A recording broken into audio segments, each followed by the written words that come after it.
तो भाई लोग, आज हम बात करने वाले हैं लुकिसम के चैप्टर नंबर 389 के बारे में। और आप चाहो तो मेरे चैनल को भी सब्सक्राइब कर सकते हो अगर आपको एनिमेज और मानवास की एक्सप्लेनेशन देखना अच्छा लगता है तो। और आज की वीडियो की शुरुआत में हम देखते हैं जो शीनू हान होता है उसकी याददाश्त वापस आ चुकी होती है। शीनू अभी रो रहा होता है और जेक बहुत ही ज्यादा इमोशनल होके कहता है, तो फाइनली तुम्हें याद आ गया। अब तुम ऐसे बैठ के कब तक रोते रहोगे?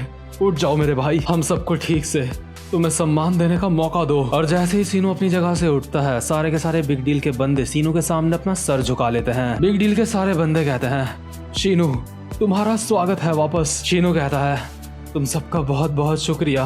तो तुम सब कैसे? लेकिन इतने में ही जो नैको होती है जापानीज भाषा में सीनू को कहती है, शीनू आखिर तुम ये क्या कर रहे हो? तुम मजाक कर रहे हो है ना? ये सब करना बंद करो। मैं अभी इस सब के मूड में नहीं हूँ। मैं चाहती हूँ तुम इन सब से अभी फाइट करो।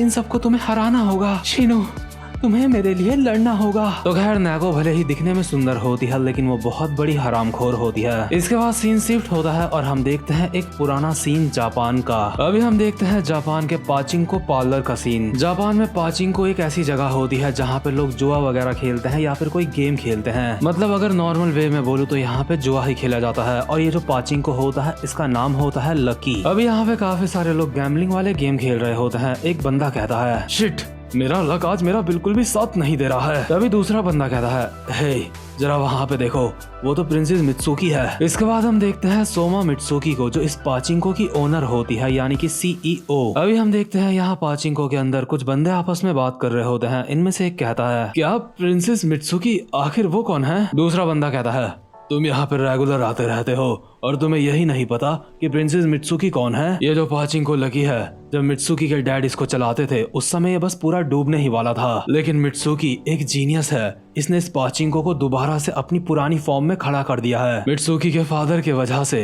ये पाचिंको बस बर्बाद हो ही गया था, क्योंकि मित्सुकी के फादर बहुत बड़े लड़कीबाज थे।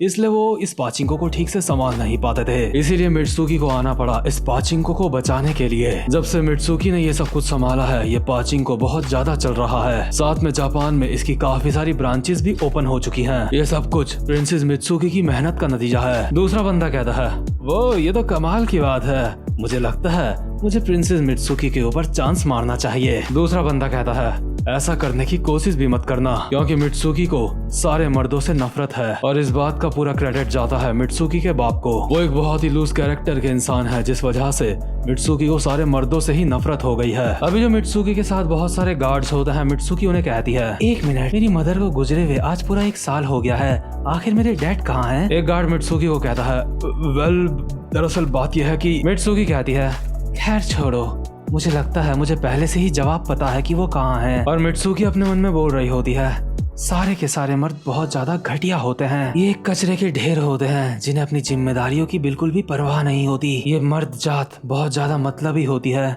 जिन्हें बलिदान का मतलब भी नहीं पता होता। जितने भी बंदे अभी इस पाचिंको में जुआ खेल रहे होते हैं, मित्सुकी उन सबको देख के कहती है, इसमें कोई भी हैरानी नहीं है, ये सारे के सारे मर्द ऐसी जगह पे आके अपनी जिंदगियां बर्बाद कर रहे हैं। इसके बाद हम देखते हैं मित्सुकी अपने ऑफिस में बैठी होती है और अब भी वो अपने मन में सोच रही होती है, मैं इन सबसे तंग आ गई हूँ। ये सारे मर्द एक जैसे होते हैं। लेकिन तभी हम देखते हैं यहाँ पे वीवी को। वीवी यहाँ पे आके कहती है, ये वीवी द क्यूटी यहाँ पे आ चुकी है। और आपको पता होगा कि वीवी 3rd एफिलिएट की सीईओ रह चुकी है। और ऑब्वियसली ये एक पुराना सीन है क्योंकि इस वक्त वीवी चाइना में है। अभी जो मित्सुकी होती है वीवी को कहती है, वीवी शायद मुझे लगता है मैंने तुम्हें कहा था कि मेरे ऑफिस के बाहर ही रहना, यहाँ अंदर मत आना। और अगर तुम्हें अंदर आना ही होता है तो एक क्लास के साथ आया करो, अपना एक स्टैंडर्ड बनाया करो। वीवी कहती है, क्या क्लास? क्या ये एक स्कूल है? मित्सुकी कहती है, मेरा मतलब उस क्लास से नहीं था।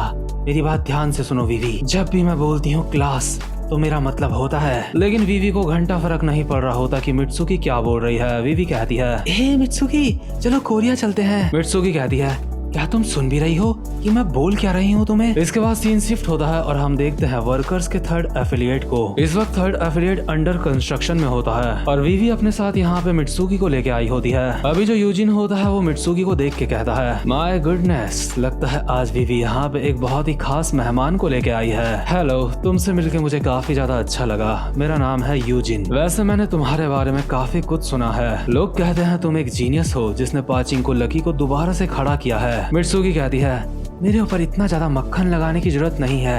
ये सब कुछ मेरे ऊपर काम नहीं करता। मैं कोरिया सिर्फ वीवी की वजह से आई हूँ। अगर मैं उसे यहाँ आने के लिए मना कर देती तो मुझे बार बार परेशान करती रहती, इसलिए मैं यहाँ पे आई हूँ। और वीवी अभी जायलन की गोद में खेलते हुए कहती है, हाँ ये बिल्कुल सच बात है, अगर ये यहाँ पे ना आती तो मैं इसको बहुत ज्यादा परेशान करती। मित्सुकी यूजिन को कहती है, मैंने सुना है यहाँ पे काफी ज्यादा कमाल का तमाशा होता है, आखिर उसमें क्या होता है। यूजिन मित्सुकी को एक मास्क देते हुए कहता है, ये लो इसे पहन लो, तुम एक काफी ज्यादा प्रभावशाली लड़की हो जो काफी ज्यादा फेमस है ना। हम अपने गेस्ट की पहचान का पूरी तरह से ध्यान रखते हैं कि कोई भी उनको पहचान ना पाए, तो प्लीज अब तुम मुझे फॉलो करो, मेरे पीछे पीछे आओ। और यूजिन अभी बेसमेंट की तरफ मित्सुकी को ले जा रहा होता है। मित्सुकी कहती है, आखिर तुम कहाँ जा रहे हो। लेकिन तभी यूजिन एक दरवाजा खोलता है और कहता है, तो फाइनली हम यहाँ पे पहुँच गए हैं। प्रिंसेस मित्सुकी, तुम्हारा यहाँ पे स्वागत है। ये एक अंडरग्राउंड फाइटिंग एरिना है। अभी हम देखते हैं ये जो एरिना होता है इसके अंदर काफी सारे लोग आपस में फाइट कर रहे होते हैं और काफी सारे वीआईपीज यहाँ पे पहले से ही बैठे होते हैं जो इस फाइट को एंजॉय कर रहे होते हैं। यूजिन कहता है, ये एक ऐसी जगह है जहाँ पे दुनिया भर के वीआईपीज आते हैं ताकि वो इस खूनी खेल को एंजॉय कर सके। मैं इसकी ज्यादा तारीफ नहीं करना चाहता, लेकिन ये काफी ज्यादा मशहूर है। मित्सुकी कहती है, क्या मर्दों को इस तरह की चीजें देखने में मजा आता है। यूजिन कहता है, हमारे वीआईपीज में काफी सारी लड़कियां भी हैं। ये एक ऐसी फाइट है जिसमें कोई भी रूल नहीं है। ये एक एंटरटेनमेंट का ऐसा सोर्स है जिसको हर कोई पसंद करता है। अभी हम देखते हैं रिंग के अंदर शीनू को जो नंगा खड़ा होता है और उसने अकेले ही सारे बंदों को निपटा दिया होता है। मित्सुकी शीनू को देख के कहती है, आखिर वो इंसान कौन है। यूजिन कहता है, क्या वो इंसान, मुझे लगता है तुम शीनू हान की बात कर रही हो। वो है शीनू हान, द गॉड ऑफ कॉम्बैट। उसने शुरुआत नंबर 8 से करी थी, लेकिन वो बहुत ही जल्दी नंबर 1 में आ चुका है। मित्सुकी कहती है, क्या गॉड ऑफ कॉम्बैट, ये नाम काफी ज्यादा बचकाना लगता है। यूजिन कहता है, वो एक बहुत ही ज्यादा बेवकूफ इंसान है। मित्सुकी कहती है, क्या बेवकूफ, लेकिन क्यों। यूजिन कहता है, असल में वो एक गैंग का बॉस रह चुका है, लेकिन उसने अपनी जगह को बचाने के लिए, अपनी गर्लफ्रेंड को बचाने के लिए खुद को ही बेच दिया। इसके साथ जो लोग काम किया करते थे ये उन्हें अपना भाई माना करता था। सच में ये कितना बड़ा बेवकूफ है। ये बंदा इतना ज्यादा जिम्मेदार है कि इसने खुद को ही कुर्बान कर दिया अपने लोगों की रक्षा करने के लिए, बल्कि अब भी यहाँ पे रह के भी ये अपने लोगों की ही चिंता करता रहता है। ओह डियर, मुझे लगता है इसके बारे में बात सुन के तुम्हें भी अच्छा नहीं लगा, तो चलो यहाँ से चलते हैं। मित्सुकी कहती है, नहीं रुको। यूजिन कहता है, अच्छा तो तुम यहाँ पे रुक के क्या करना चाहती हो। मित्सुकी बहुत ही ज्यादा खुश होकर कहती है, मैं इस इंसान को बहुत ज्यादा नजदीक से देखना चाहती हूँ। और मित्सुकी शीनू को देख के खुश इसलिए होती है क्योंकि उसने आज तक इस तरीके का बंदा नहीं देखा होता। मित्सुकी को ऐसा लगता है कि सारे मर्द गैर जिम्मेदार होते हैं, उनको सैक्रिफाइस का मतलब ही नहीं पता होता, लेकिन अपना शीनू थोड़ा अलग किस्म का इंसान है। इस बंदे ने अपनों को बचाने के लिए खुद की ही कुर्बानी दे दी। इसके बाद जो मित्सुकी होती है उस जेल के अंदर आती है जहाँ पे शीनू को बांध के रखा गया होता है। मित्सुकी कहती है, इस इंसान को मुझे बेच दो, मैं इसको खरीदना चाहती हूँ। यूजिन कहता है, माफ करना, लेकिन हमने उसको बेचने के लिए नहीं रखा है। ये हमारी फाइटिंग की दुनिया का बहुत ही ज्यादा कीमती हिस्सा है, मैं तुम्हें इसे नहीं बेच सकता। मित्सुकी कहती है, 5 बिलियन वॉन, मैं तुम्हें इतना पैसा देने के लिए तैयार हूँ। यूजिन कहता है, तुम्हारे ऑफर को ठुकराना वैसे बेवकूफी होगी, लेकिन मैं फिर भी इस इंसान को तुम्हें नहीं बेचूंगा। मित्सुकी कहती है, 10 बिलियन वॉन, अब बताओ। यूजिन कहता है, दोबारा से माफ करना, लेकिन मैं ये ऑफर एक्सेप्ट नहीं कर सकता। मित्सुकी कहती है, तुम्हारी इतनी हिम्मत। यूजिन कहता है, वैसे तुम्हारा इस बारे में क्या ख्याल है, तुम चाहो तो इस जगह को चला सकती हो। अभी ये जितना ज्यादा पॉपुलर है, अभी जितना ये ग्रो कर रहा है, तुम्हें इसे और ज्यादा ग्रो करवाना है। इसे तुम अपने पाचिंको का एक हाई वर्जन समझो जो अभी पहले से ही काफी ज्यादा फेमस है। तुम्हें यहाँ दिन के टाइम पे एक कसिनो चलाना है और रात के टाइम पे यहाँ पे होगी अंडरग्राउंड फाइटिंग। बेसिकली तुम्हें अपना वही काम यहाँ पे करना है जो तुम पहले करती थी। तो बताओ तुम्हें सुनने में कैसा लगता है। तुम्हें नहीं लगता ये काफी ज्यादा अच्छा ऑफर है तुम्हारे लिए। जैसा मैं कहता हूँ अगर तुम वैसा करोगी तो जो मेरा है वो तुम्हारा हो जाएगा। मित्सुकी शीनू के सर पे पैर रखती है और कहती है, क्या तुमने कहा जो तुम्हारा है, मजाक मत करो, ये इंसान अब मेरा हुआ, ये तुम्हारा नहीं है। और इसी के बाद जो मित्सुकी होती है अपना सेकंड एफिलिएट बनाती है और वहाँ पे काम करना स्टार्ट कर देती है। मित्सुकी माइक में बोल रही होती है, तो हमारे फाइनल गेम के विनर हैं शिबा इनू। तो आज का सर्कस यहीं पे खत्म होता है। इस समय हम देखते हैं जो शीनू होता है अपनी सर्कस की फाइट खत्म करके वापस जा रहा होता है अपने रूम में, लेकिन तभी मित्सुकी उसके पीछे से भागते हुए आती है और कहती है, शीनू तुम ठीक तो हो ना, तुम्हें कहीं चोट तो नहीं आई। इस वक्त तक जो शीनू होता है उसकी याददाश्त गई नहीं होती। शीनू मित्सुकी को कहता है, आखिर तुम क्या करने की कोशिश कर रही हो, मेरे साथ कोई खेल खेलने की कोशिश मत करना। गैंग शो में मेरा जो परिवार है मैं सिर्फ उनकी वजह से तुम्हारा कहना मानता हूँ, इसलिए मैं खुद को तुम्हारे लिए कभी भी कुर्बान नहीं कर सकता। और अगर बाई चांस ऐसा है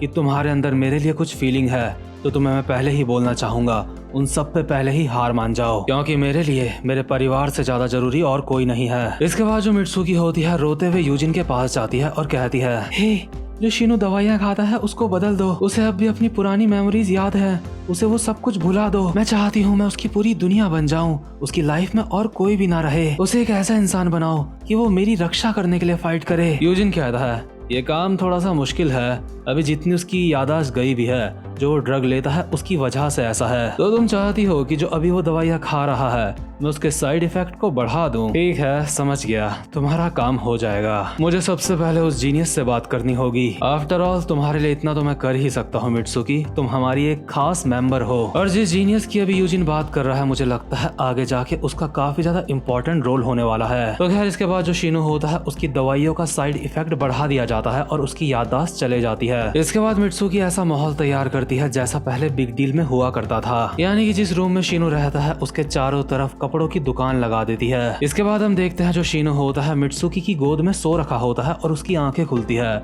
मित्सुकी शिनो को कहती है, तो तुम फाइनली उठ गए, चिंता मत करो, इस वक्त तुम बिग डील में हो। शिनो कहता है, आखिर तुम कौन? मित्सुकी कहती है, अरे तुम कितने ज्यादा बेचारे हो, क्या तुम सब कुछ भूल गए? तुम्हारा नाम शिनो हान है और ये बिग डील है, क्या तुम भूल गए? तुम कई सालों से बिग डील की रक्षा कर रहे हो, कहीं ऐसा तो नहीं है कि तुम इस बारे में सब कुछ भूल चुके हो? लेकिन यार जो शिनो होता है उसने रक्षा करने का वादा तो किया होता है स्ट्रीट को, जहाँ पे शिनो के साथ की काफी सारी लड़कियां काम करती है, जहाँ पे यनोई भी रहती है। अभी शिनो के सर में काफी ज्यादा दर्द हो रहा होता है, लेकिन शिनो कहता है, नहीं, मैं नहीं भूला हूँ, मुझे याद है, मैं बिग डील की रक्षा कर रहा था और मुझे और क्या था। इसके बाद मित्सुकी शिनो का हाथ पकड़ती है और अपनी चेस्ट में लगा के कहती है, हाँ तुमने सही कहा, और मैं हूँ यनोई। तुम्हारा एक बहुत बड़ा एक्सीडेंट हुआ था, उस एक्सीडेंट में तुम्हारे जितने भी चाहने वाले थे, जिनको तुम पसंद करते थे, वो सब मर गए, अब सिर्फ मैं ही बची हूँ। क्या तुम्हें अपना प्रॉमिस याद है? क्या तुम्हें याद है तुमने वादा किया था कि तुम मेरी हमेशा रक्षा करोगे? जेक किम मर चुका है और इस बात का मुझे भी काफी ज्यादा दुख है, लेकिन मैंने जैसे तैसे खुद को संभाला है क्योंकि तुम अब भी मेरे पास हो। ये तुम्हारी आज की दवाइयाँ हैं, जो मैं तुम्हें दवाइयाँ देती हूँ, इनको खाना कभी भी मत भूलना, क्योंकि अगर तुम ये दवाइयाँ नहीं खाओगे तो तुम्हारी याददाश्त दोबारा से चली जाएगी। मुझसे वादा करो तुम दोबारा से मुझे कभी भी नहीं भूलोगे। हो सकता है किसी दिन यहाँ पे कुछ बुरे लोग आए, वो लोग जेक के नाम का इस्तेमाल करेंगे अपने फायदे के लिए, लेकिन तुम उनकी बातों में बिल्कुल भी मत आना। वो लोग हमें एक दूसरे से अलग करने की कोशिश करेंगे, लेकिन मुझसे वादा करो तुम मेरे लिए उनसे लड़ोगे। और जो शिनो होता है इसी झूठ के साथ बस जिए जा रहा होता है, लेकिन अभी प्रेजेंट मोमेंट में शिनो को सब कुछ याद आ गया होता है। और जो मित्सुकी होती है पागलों की तरह चिल्ला के बोल रही होती है, तुमने मुझसे वादा किया था कि तुम मुझे कभी भी नहीं भूलोगे, तुमने वादा किया था कि तुम ऐसे लोगों को खुद को ठगने नहीं दोगे। ये सब के सब बहुत बड़े झूठे हैं, मैं असली यनोई हूँ, मेरी बात समझो, ये सब के सब तुमसे झूठ बोल रहे हैं। लेकिन तभी शिनो चल के मित्सुकी के पास आता है और कहता है, मित्सुकी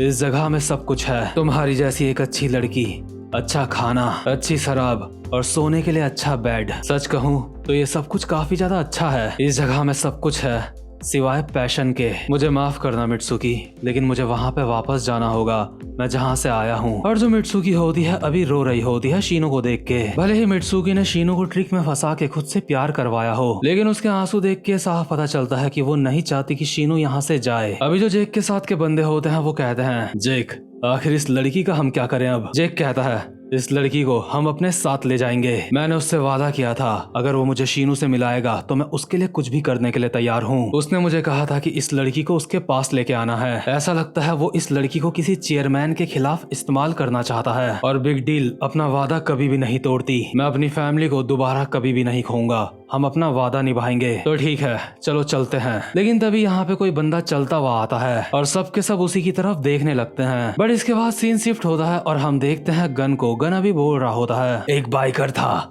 जो जापान के कैंटो रीजन को आपस में मिलाने में कामयाब रहा था। वो एक ऐसा बाइकर है जिसके पास कमाल की हिम्मत है और कमाल का दृढ़ निश्चय है, यहाँ तक कि उसने एक बार याकुजा को भी हराया है। अपने लोगों में उसकी काफी ज्यादा इज्जत है, लेकिन साथ ही साथ में बाइकर लोगों की नजरों में काफी ज्यादा बदनाम भी है। जापान के कांटो में जब कोई भी बच्चा रोता है तो उसकी माँ उसे कहती है रोना मत, अगर तुम रोओगे तो कागिरोई तुम्हारे लिए यहाँ पे आ जाएगा। वो बाइकर गैंग का प्रेसिडेंट है, जापान का कैंटो रीजन पूरा का पूरा उसके अंडर में आता है, लेकिन वो बंदा पूरा का पूरा कैंटो रीजन छोड़ के कोरिया आ गया है, और वो भी सिर्फ एक लड़की की वजह से। अब तक का वो सबसे ताकतवर बाइकर है जिसको मैं जानता हूँ। और अभी जो गन होता है किसी और की नहीं बल्कि रियोहे की बात कर रहा होता है, यानी कि नोमैन। अभी रियोहे चुपचाप से यहाँ पे आता है, जेक लोगों के सामने से मित्सुकी को उठाता है और एक जगह पे रखता है। उसके बाद पलट के इन सब की तरफ देखता है और एक डेविल वाली स्माइल के साथ कहता है आखिर तुम में से इसे किसने रुलाया है। और यार ये बंदा सच में काफी ज्यादा खतरनाक होता है। ये सिर्फ एक गैंग का लीडर नहीं होता, ये बाइकर गैंग कागिरोई का भी लीडर होता है, और रैबिड अटैक डॉग ऐसा भी कुछ होता है, ये उसका भी प्रेसिडेंट होता है। और यहाँ पे ये सिर्फ और सिर्फ मित्सुकी के लिए आया होता है। तो खैर इसी के साथ ये वाला चैप्टर भी यहीं पे खत्म होता है। उम्मीद करता हूँ कि आपको आज की वीडियो भी अच्छी लगी हो, और अगर आप चैनल पे पहली बार आए हो तो चैनल को सब्सक्राइब और वीडियो को लाइक जरूर से कर देना। अब मैं मिलूंगा आपसे अपनी नेक्स्ट वीडियो में, तब तक के लिए गुड बाय।